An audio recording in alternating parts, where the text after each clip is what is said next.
Hey, what's up, YouTube? It's Shawnee back with another episode of Shawnee's Lab. And this morning, I wanted to come on here and talk about Ebony magazine. So it's actually kind of unfortunate what's going on with Ebony. So it was founded by John H. Johnson in Chicago in 1945. And then after 71 years, it was sold to a private public company. So I remember when I was a kid at my grandmom's or grandpa's house, you would always have Ebony magazines. And then even when I was, even much younger, at my great parents' house, you would always find like, real older versions of like all the black magazines, specifically Ebony. So, Ebony was always around black households, which I think is wild. My niece doesn't even know what the Ebony magazine is, so I think that that's kind of wild. But I wanted to come here and talk about how the fact that, you have a magazine now that's going out of style, it's been in, a production for well over 70 years, and is a staple in black culture and black history and for black Americans. And, now they're declaring bankruptcy, and I just don't understand how, you know. And then, if they sell it, that means that, a legacy as well as, a future moneymaker and, historical, like historical content will be given off to somebody who did not put in the money, the work, the dedication. I just feel like this is another lesson learned with black economics.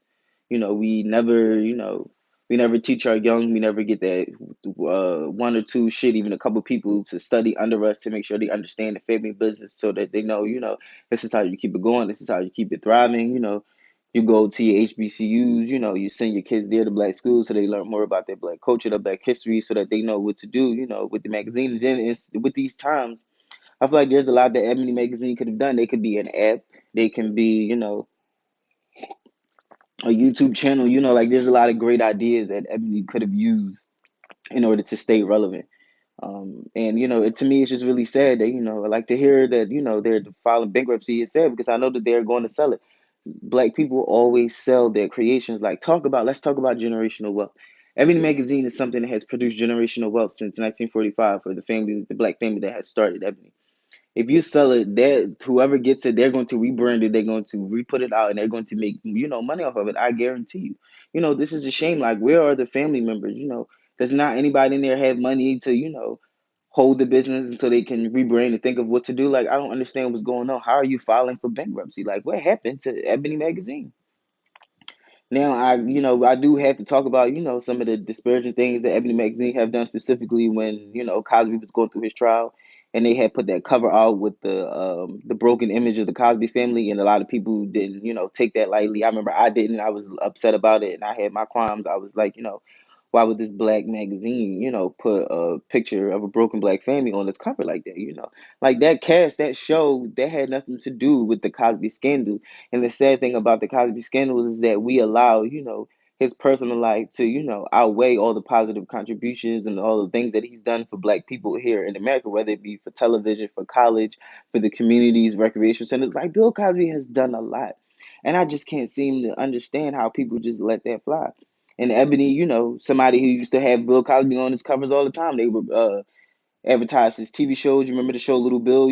Like Bill Cosby did a lot. Fat Albert, things like that. So, they didn't stand by, the black community when that happened. And then there's a couple other things, that Ebony has done, but I just don't understand, how they're filing for bankruptcy so early on. Like, is this really early to file for bankruptcy? You know, Time Magazine is still running. Jet Magazine is still running. Rolling Stone. And they're still like big names. For music.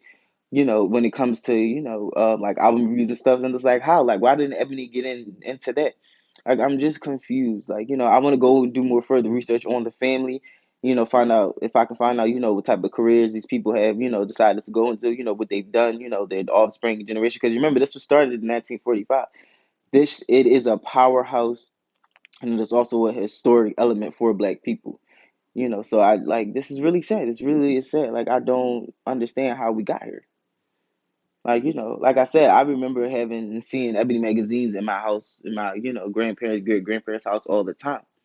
But if you're young, if you're a little young, you might not remember, Ebony magazines or people just having magazines in general anyway, because nobody really reads magazines anymore. People still really read the paper, but don't. You rarely see magazines unless you're in like a doctor's office or you waiting in the hospital, or you at like somewhere where you gotta wait. It might be long waits. They'll have magazines and things of that nature, but you know, yeah, they filing for bankruptcy. I feel like, we should find out what we could do to support, Ebony. Maybe we could write the founder, I mean, well, I guess not the founder, write the people. I feel like somebody black, somebody with, some prestige, with some money, you buy it, you get some fresh college graduates, HBCUs, and y'all rebrand the shit out of every magazine, and y'all keep that black history alive. Like we have to stop allowing, generational wealth opportunities to just pass us by. Ebony is you know, um, a generational moneymaker, for black people, and it's going to file for bankruptcy. Like, just think about all our TV shows like Girlfriends and Living Single. Some of these shows don't even have DVD packs, and these are top tier classic shows. Like, I guarantee you, if they release Living Single on DVD, because they claimed they didn't have an audience. I bet you those DVDs would sell out crazy. Like, so it was like, what are we doing? Like, we really need to get better. With our representation, with our imagery, and just owning our own shit. Like, there's so much that ebony could be used for in this day and age that it is just ridiculous. I'll be coming up with a follow up to the video because, again, like I said, I'm going to go and do further research on the founder and why it was sold and who bought it and what they've done with it. Like, we've seen a little bit over the years, but I haven't really been paying attention to Ebony that much over the last few years because, remember, nobody really reads magazines anymore. But, after hearing that they filed for bankruptcy, that made me sad. So, then I read the article and I was like, well, damn.